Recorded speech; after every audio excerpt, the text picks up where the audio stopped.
Salut à tous, aujourd'hui je vais déchaumer une parcelle.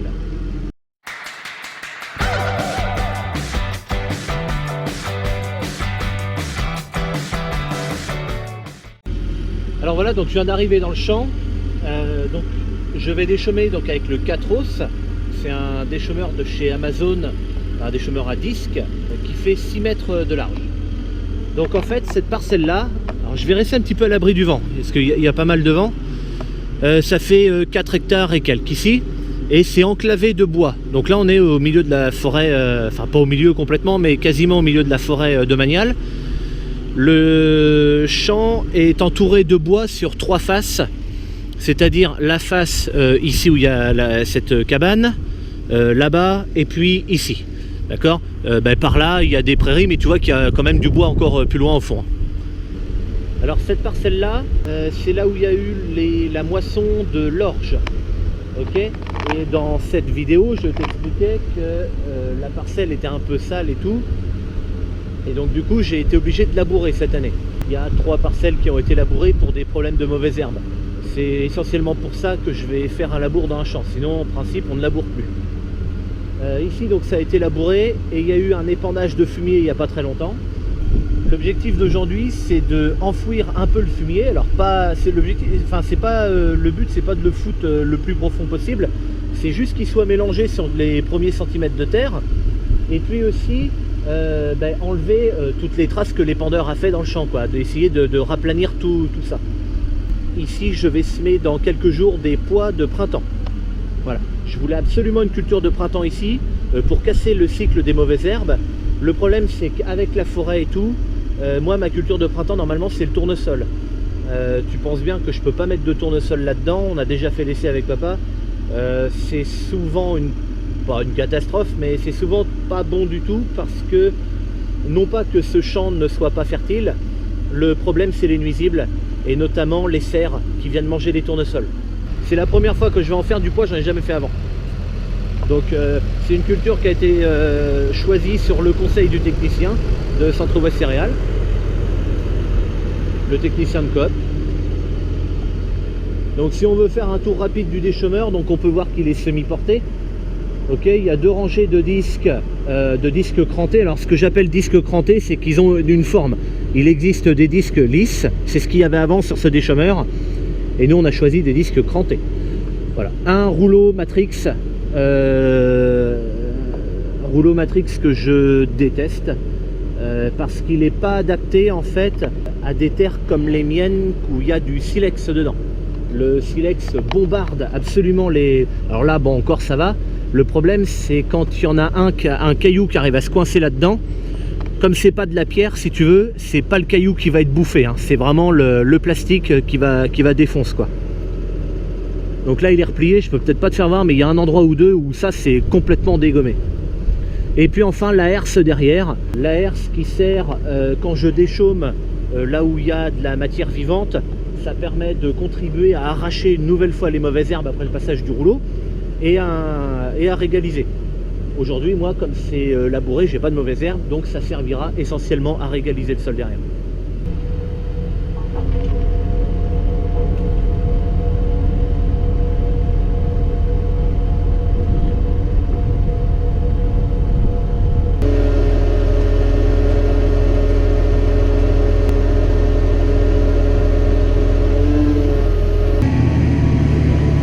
Donc là je viens à peine de commencer le champ, c'est ma première passée là. Ça a l'air de bien aller, mais par contre dis donc c'est un peu gras quand même, hein. Bon là je pense que mon réglage est bon maintenant. Je suis en train de faire un peu n'importe quoi parce que je regarde plus derrière que devant là pour le coup, pour le premier, pour régler. Mais tu vois que là je passe dans... Enfin non, tu peux pas le voir parce que c'est devant, mais je passe dans des passages d'épandeurs et je remarque que derrière ça a l'air d'être bien raplani. Et c'est fantastique parce que c'est exactement ce que je veux. Donc là tu vois, tu peux voir devant que ça a bien régalisé quand même les passages d'épandeurs. Enfin dis donc, c'est vachement gras quand même, hein. Ça va, mais il faudrait pas plus, hein. Allez, viens, on va aller faire un tour dehors. Merde, je croyais que j'avais pas mis de... Ça, c'est le passage après le déchômeur. Je suis hyper content du résultat parce que on a eu beaucoup de pluie ces derniers temps et le fait de passer le déchômeur ici, ça va permettre d'assécher la première couche. Alors on peut voir que chaque disque est indépendant les uns des autres. Si tu veux, ça c'est le support de un seul disque et ça c'est un autre. Ils sont pas reliés ensemble, d'accord? Et ils sont sur des boudins en caoutchouc. Les boudins en caoutchouc, ça sert de ressort si tu veux par là.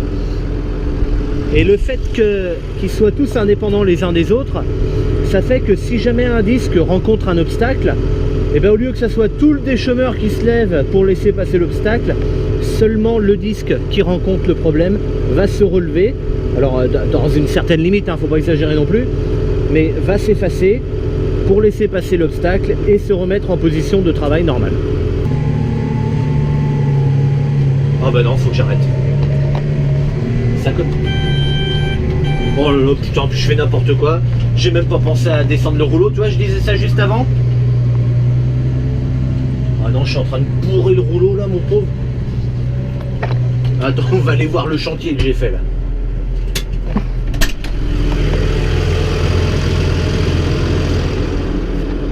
Alors, comment que ça se passe là-dedans là? Oh putain, rien de moi ça. Oh là là là là. Ça peut pas bourrer ailleurs que là-dessous là. Ça peut pas être là que c'est facile d'accès là. Non, bah non. Non, non, faut que ça la machine là-bas là. Ah bah attends, je vais essayer de le replier pour voir un peu. Ça va me le dégager peut-être.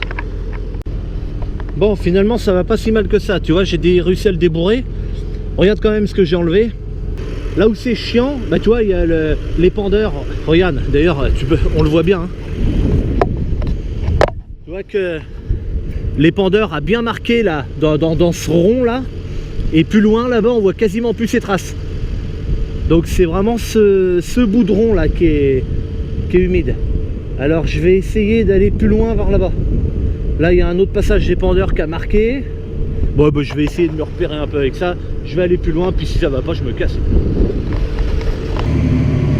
Bon, ça a l'air un peu plus sec par ici. Je me suis décalé de quelques dizaines de mètres. Hein, pour, je sais pas, aller à peine 50 mètres. Là par contre ça va impeccable ici là. Alors ce que je ferai c'est que je vais continuer par là-bas mon champ normal. Et si j'arrive à finir jusqu'au bois, ben, je reprendrai à côté de ce passage là que je suis en train de faire et je remonterai tout doucement vers, enfin tout doucement à ma vitesse de travail quoi, mais je remonterai vers juste à temps que ça aille plus. Ah c'est con parce que ça allait bien, c'était gras ouais mais ça allait quoi. Bon ben j'arrête là. J'arrête là, ça va pas. J'ai eu toute une partie du champ, parce que j'ai dû faire les 3/4 du champ quoi, sans les bordures. J'ai dû faire les 3/4 de la parcelle. Et puis là j'arrive dans une zone qui est plus humide. Alors ça paraît pas comme ça quand on regarde de loin, mais ça colle au rouleau, bah, ça bourre quoi, encore une fois. Tu devineras jamais ce qui vient de m'arriver. J'étais parti décrotter le rouleau derrière, et comme il est replié bien droit, si tu veux, à un moment j'ai tapé dessus pour décrotter un bout de machin, et ce qui devait arriver est arrivé. Je me suis pris un gros paquet de terre sur la tête, derrière bien sûr. Donc comme ça j'ai de la terre plein les cheveux, je peux aller à la douche. Bon ben la vidéo va s'arrêter ici parce que du coup je peux pas continuer le champ. Donc je vous dis à bientôt pour une prochaine. Allez salut!